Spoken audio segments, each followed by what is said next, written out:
welcome Dr. Madhumita Roy, Professor of Architecture, Jadavpur University, a trailblazer in sustainable urban design with her extensive experience in GIS-based planning and policy formulation for WBHB, NKDA, and SEIAA. Her insights into energy-efficient architecture are unparalleled. Good afternoon, very good afternoon, all of you. Now, it is quite difficult to take any session, post-lunch session, with all vacant seats, and those who are present in the hall, they are also facing some challenges actually, listening to all the sessions. So anyway, because my first session was in the first half, but I could not come because I was another conference to attend. So now today actually I'll be discussing on there are certain in this field I was for 30 years, nearly 30 years. After spending so many years, I have certain confusion in my mind, which this presentation will be the reflection of those confusions.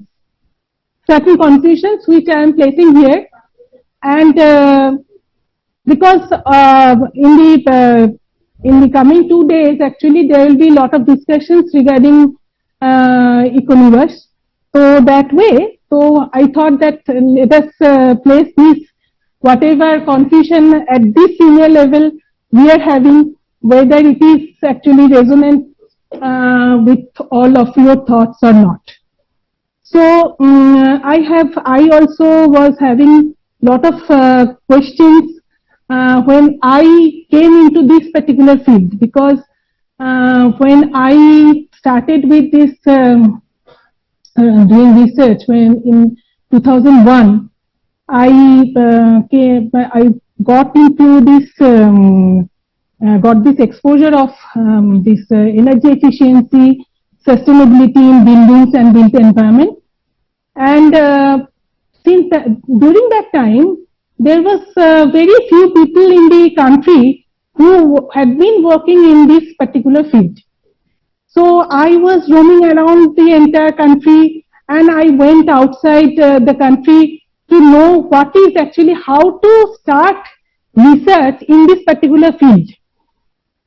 So that time, I didn't find much help from anyone, because there was no research lab. And when I visited UK, because my research topic was building integrated photovoltaic system, so I tried to understand actually how it worked, because that kind of work started long back in the Europe. It was in 2001. They were much 50-60 years ahead in that particular field. So I was trying to understand how, where to start and how. Now while talking, I don't know, this button is not working. I want to go back. This one. So green footprint, when we talk about green footprint, now what we understand by footprint? There are two images. On the left hand side the image, what we are finding, how our cities are when we look at through satellite images. This is the situation, and we aspire, we dream of this particular situation when lots of greens are there. The first picture is from Mumbai city, and the next picture is from Japan, where the land is scarce. Even if the land is scarce, they are able to prepare this much greenery in their cities. Now green, the word green is very synonymous with sustainability, as we all know, and we are very proud of this word, green. Now how there are plenty of shades of green. Now what is green? How green, the very word green derived? Now, taking inspiration of this particular word green, now government is nowadays that you can see green cities, green building, green marketing, green initiative. Everyone is using this word before their intent word. And surprisingly, we are finding green policy in the city also. Now, I feel that overusage of this particular word green has actually reduced the importance of where it should be there. So this is my understanding. Now, our understanding of green is to provide greenery in cities. As per URDPFI guidelines, I don't know how many of you are aware of this URDPFI guidelines. There are two guidelines. One is URDPFI guidelines and another is RADPFI guidelines. Now, in those guidelines, the standards greenery should be should vary from 14% to 16%. But in our cities, we don't have a minimum of 1 square meter per capita per person greenery. And we have hardly 2.5 to 3% greenery. So this is the scenario, and this is the chart, this is the table which shows that in all the cities, the greenery is reducing day by day with the increasing population. Because as we know that by 2050, entire country would be urbanized, by 50% areas will be urbanized. So that way, the requirement of land will increase, demand for requirement of land will increase, and the greenery will vanish from the cities. This is the picture. Now, we are removing greens from the city, but we are aspiring for green buildings in the cities. And we are aspiring for green cities. What we mean, actually what we understand by this. So we lack pride regarding our own natural environment. We don't like water bodies, we don't like natural greenery in the cities, and that's why we are going for development. And in each and every, starting from the low-rise small buildings to high-rises, you will find the entire plot, whether it is 65% coverage, whether it is 45% coverage, whether it is 20% coverage, you will find the entire ground is paved. Because our aspiration for development is synonymous with the paved area, not the soft areas. Now, we feel satisfied when we look around. There is only one tree with a huge canopy, and we look above and we see the canopy, and we are pretty satisfied that see how much greenery is there. But the tree is only having that trunk, and beside all around the trunk, the entire area is paved. So the canopy doesn't give the reflection of the softness of a city. As we take the calculation from the satellite images, how much greenery is available in the city, it is not like that. The fact is completely different. Now, these are some of the examples. I can't see. Can you see the image? Can you read? Okay, fine. So, see, the green space is varying from 6 to 12% or 27%, 23%. Whereas in Delhi, where their density is varying from 817 to 6,800. Whereas look at the density here in all the cities. There is no comparison. We all love to see when we go outside the country. We are very excited in looking into open areas which are available in different countries. But the situations are never comparable with our cities.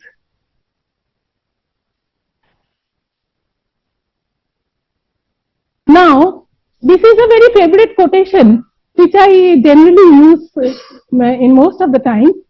This is Pooja Bhatt actor. She once mentioned like this, that we are living in a fake world which is full of appearances where people don't want you to say, I am not okay. Now we dare to say we are not okay. Continuously we are having background conversations which is right, which is wrong. We don't know. Is it okay? Is it a flawless activity action? So these background conversations are continuously going on, and at the same time, because of these technological advancements, now what is happening? We are living in bubbles. Just outside the house, outside the home, when you are going outside, you are actually contained in a bubble.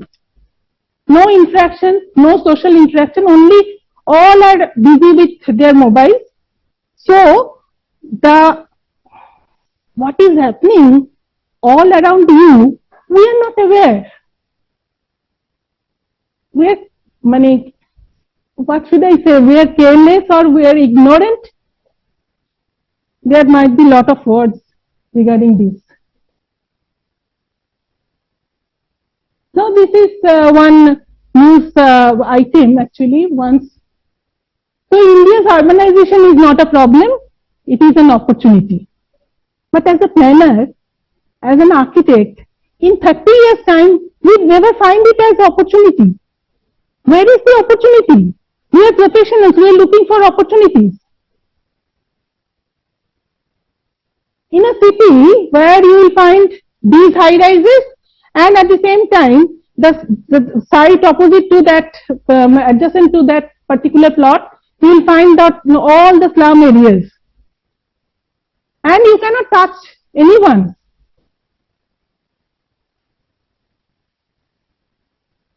Now we need to understand whose city. Whose city is this? We are ignorant. Suppose when we are talking about green buildings, we are thinking about, all professionals are mostly obsessed in looking into high rises, what project they will be getting and what percentage of that high rise buildings they will be receiving. But 50% population in a city and 50% habitable land is occupied by the slum dwellers. And we are talking about green city.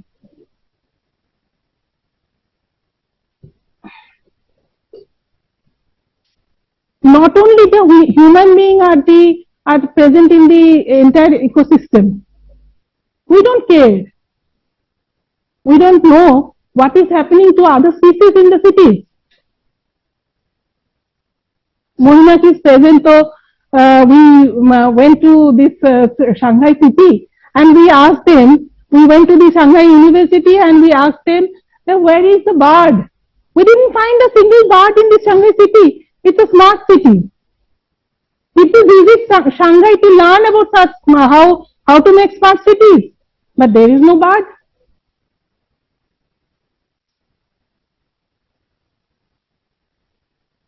This is the quantum of waste generation in a city. And there is no policy. There is policy in place.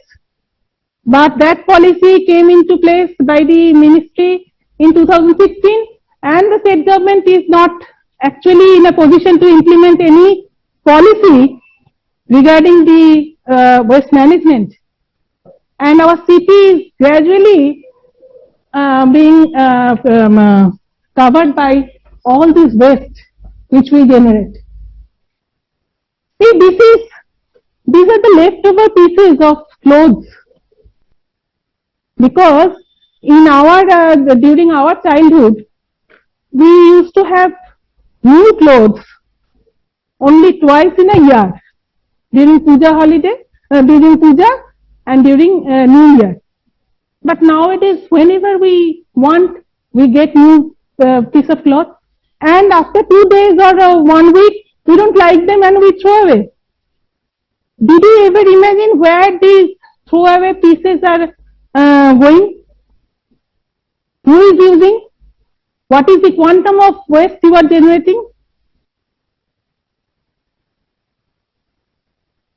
The quantum of waste generation which we don't want to look at. We don't look at these places while we are traveling through bypass.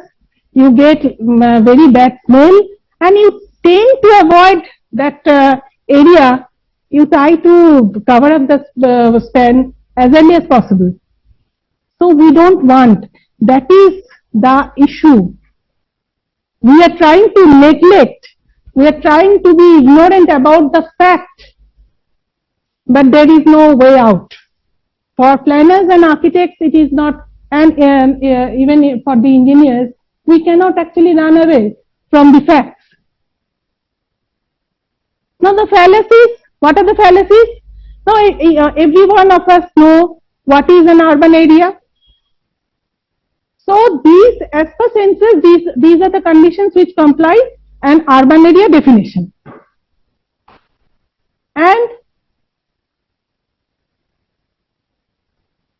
is it okay? This is urban area. So leftover area falls under rural area. And see the situation that all the agencies, this is another fallacy, all different agencies, they are actually giving different definitions of a particular situation. The way we define an urban area, it is differently defined in different countries. But see, presently we are doing one important project by ministry, that is spatial planning project. Now in that spatial planning, we adopted 2 gram panchayats, and later on we found that these are not gram, these are urban areas. But going through these fallacy in definition, those urban areas are still considered as gram, as villages. We need to give attention to this.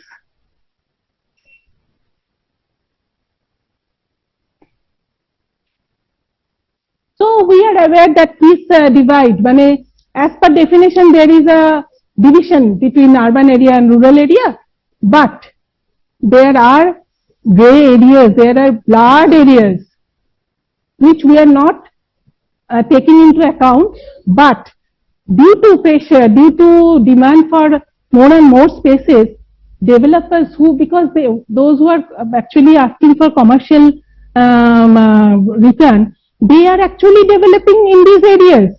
Where there is, in cities we are not getting any services, and in these areas I found while doing these environmental clearances, while issuing environmental clearance, I found one project which is actually divided into 2 gram panchayats.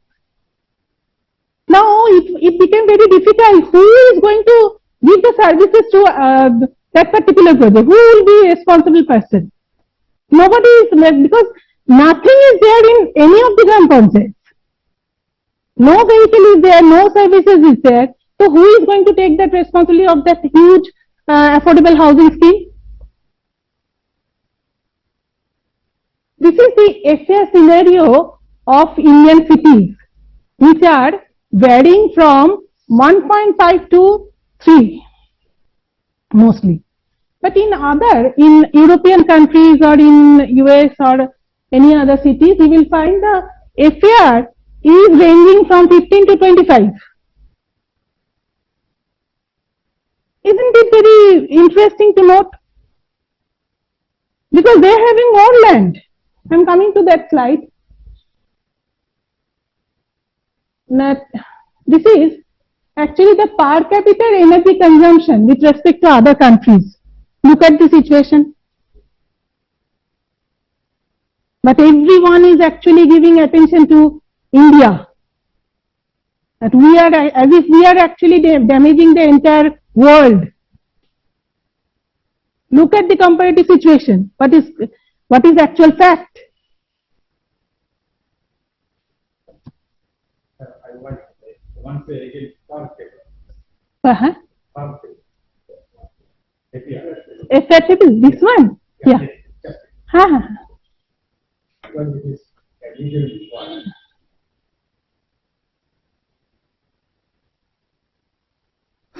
Thank you, sir.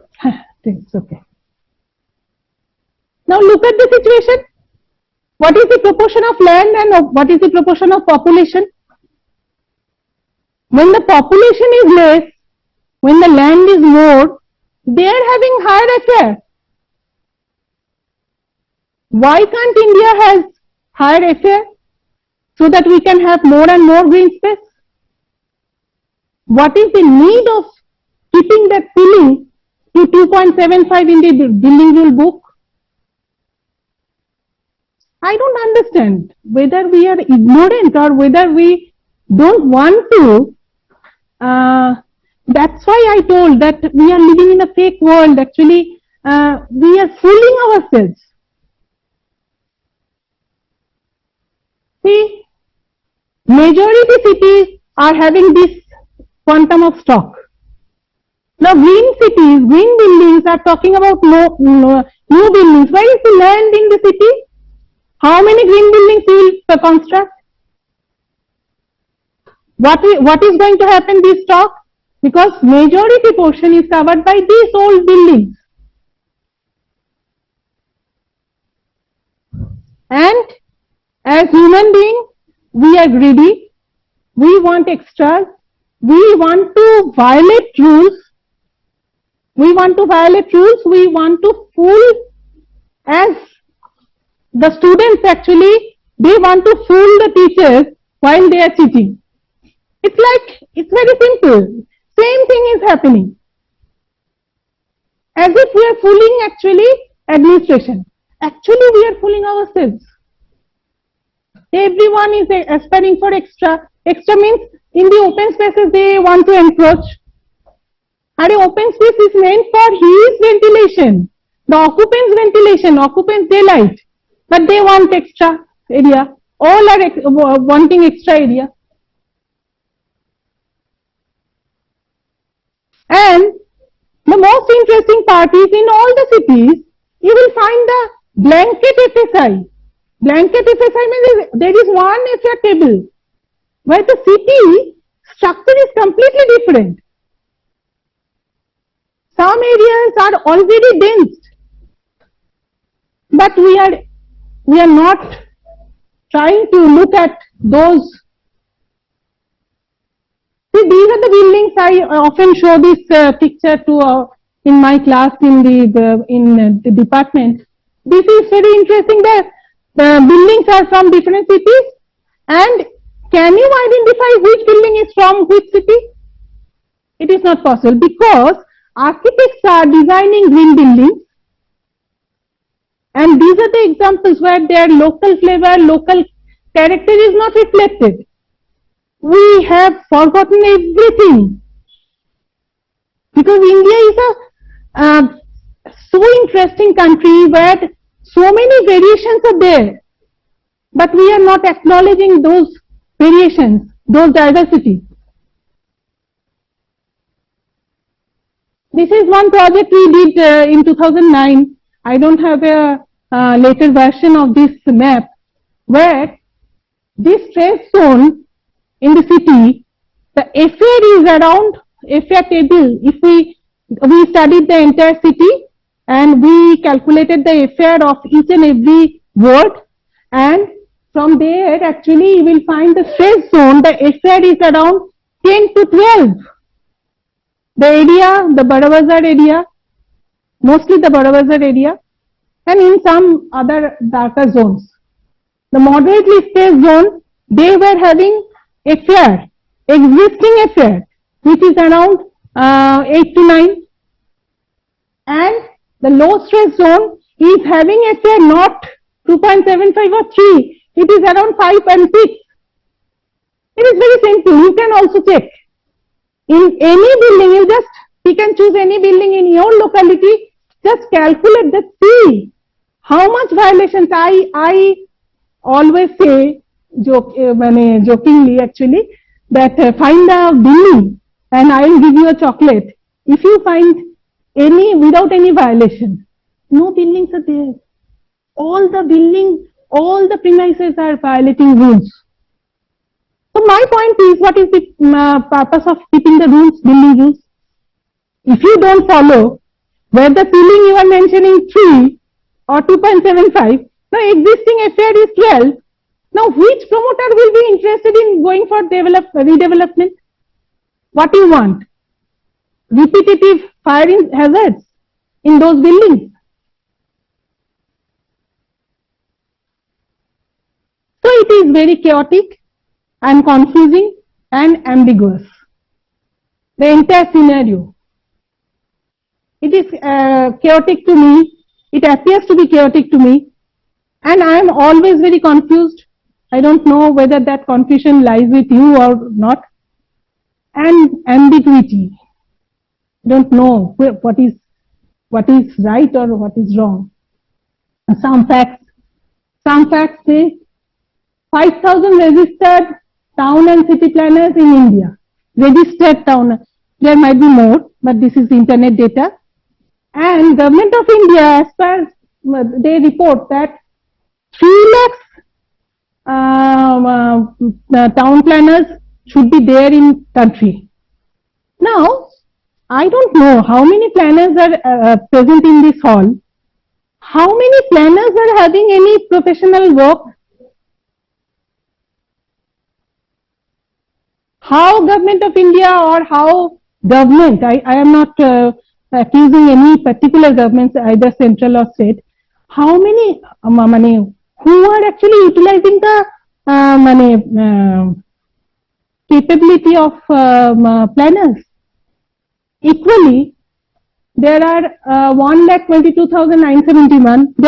This figure might be more actually, but as per council registration, because all the architects never, actually they don't go for registration in council. So this figure is like this, and we are producing, interestingly, 30,000 architects per year. I don't know how many architects are present in this hall. How many projects are you having actually at present? Where are the projects? Who is doing the project?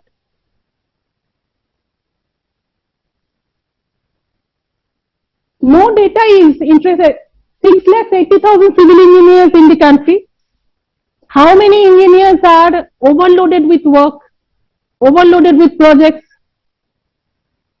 Now there is no taker of these BTech courses, BTech civil, and all the institutions are closing down the civil engineering courses. So where are we heading to? Isn't it a confusing state?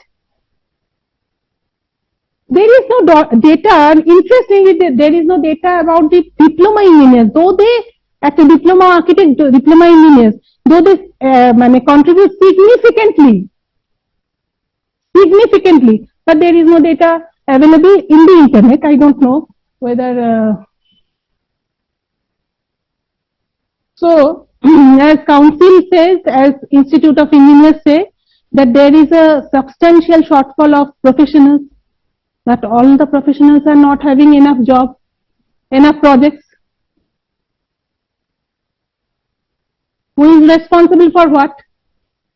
Government, professionals, citizen. I often say that architecture is not today only. In the first half, one important person, he was addressing, 2 architects were there on the dais.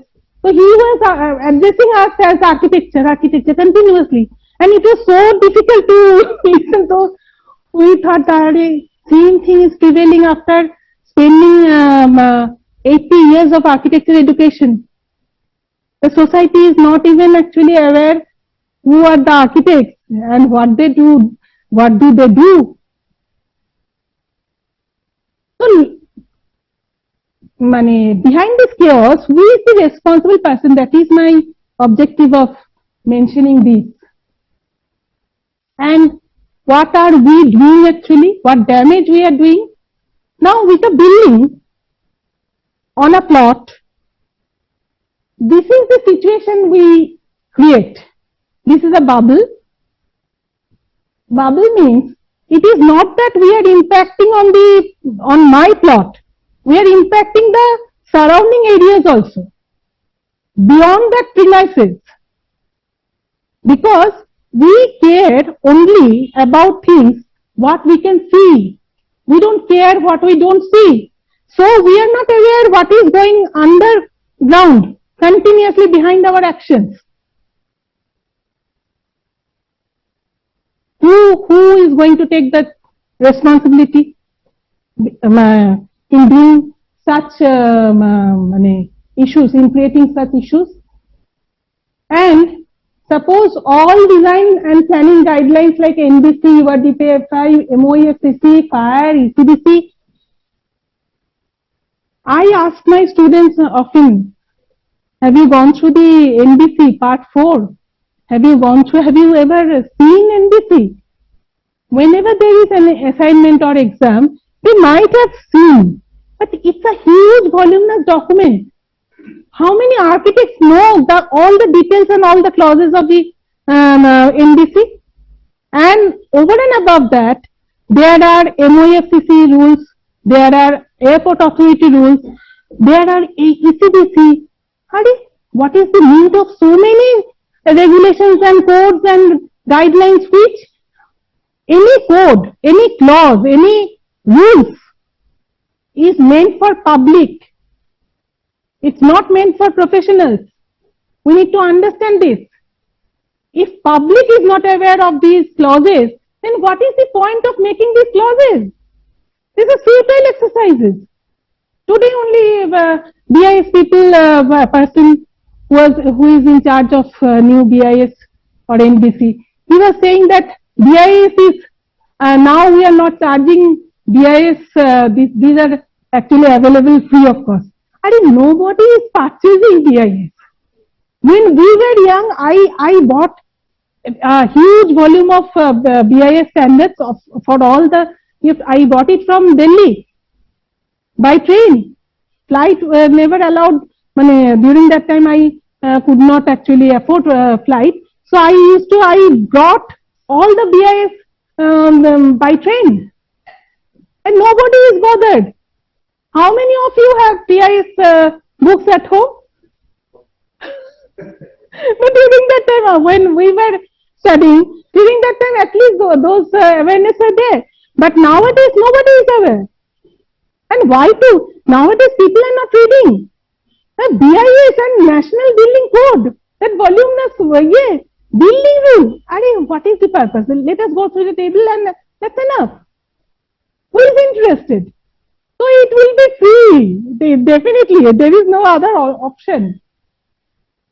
So we are having these lots of rating system.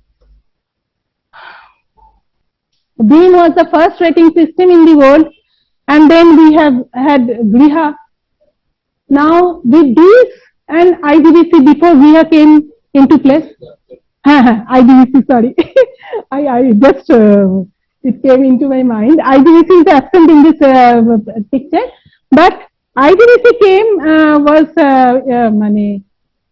into place before Griha came into picture. So now. So in 2007, now it is almost more than 15 years, and we are having green high rises with those green rating systems. See what is the difference? I showed you that picture earlier, and see the same scenario it is continuing. All are rated buildings. I have taken that example only. So I could not understand the rating system actually. What is this? How it is actually changing the scenario? Devashish, don't mind, because I am just because as an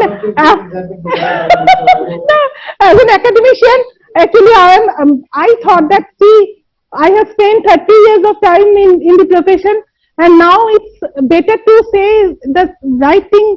Right to me, whatever I feel right, that is to place in this forum.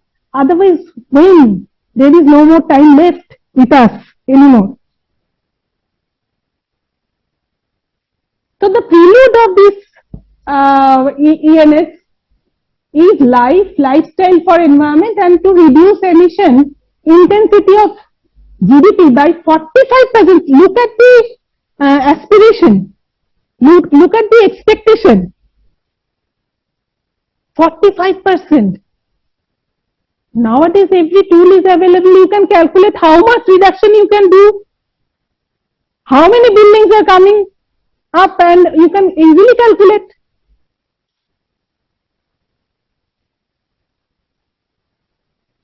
Now, in the items which are mentioned, you may differ from what I say. Sustainable site management, not connected to architectural design. A little portion is connected, but we don't take it seriously in handling site management. A contractor will be there and I will only direct that do this, do that. Yes. And building envelope, partially actually architecture involved because majority part is being handled by the actually manufacturers components. But still I have given that 40 points against architects. Building services MEP consultant, indoor electrical end use contractor manufacturer, renewable energy systems contractor manufacturer, water conservation and management contractor, waste management contractor, indoor environmental quality contractor. Now the total points is 210 and we don't have not even 19% responsibility in a building project. Because architects are always happy in delegating works to all others. They don't know that their importance is already gone. That in 2025 in a conference, we were hearing that we were addressing by architecture. This is the fact.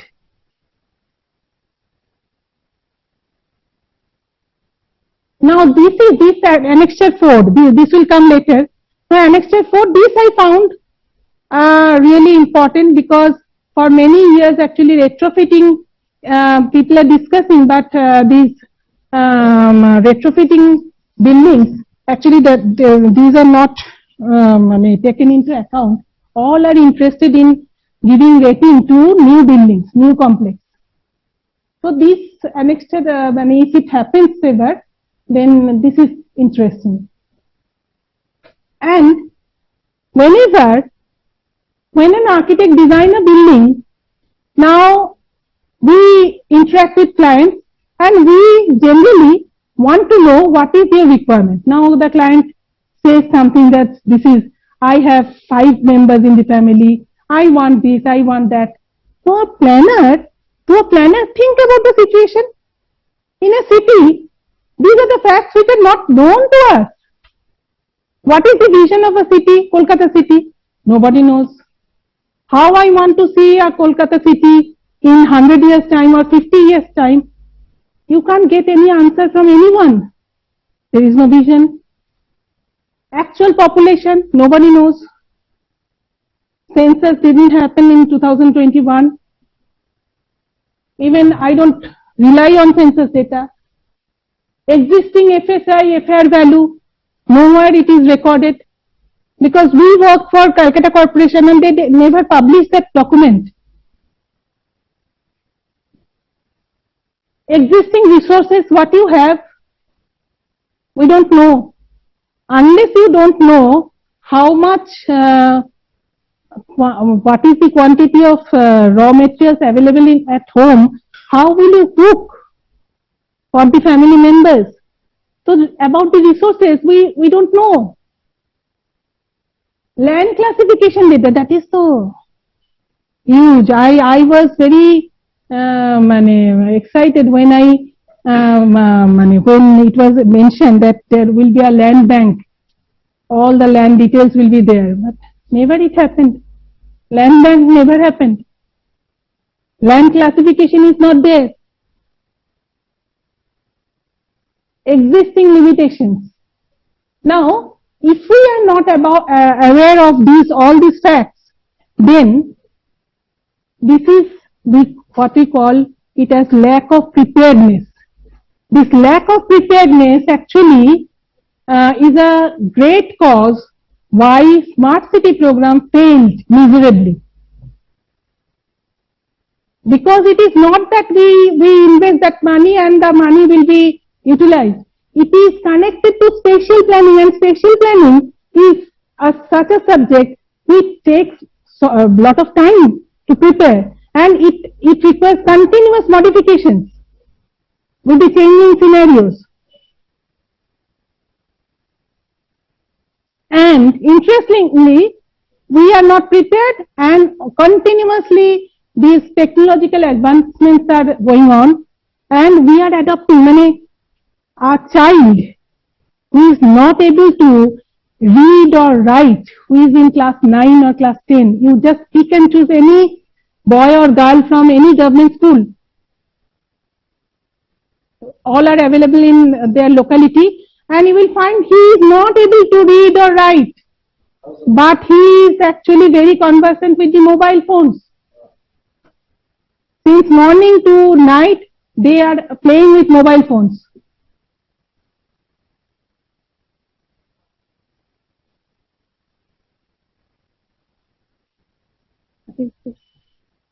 This is the quantum of building we are expecting, Government of India expecting by 2030.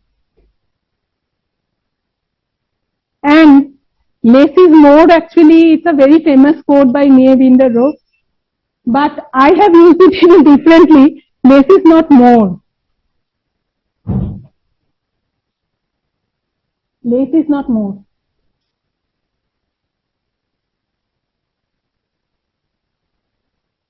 This is World Green Building Council CEO mentioned, no more excuses, no more bad buildings.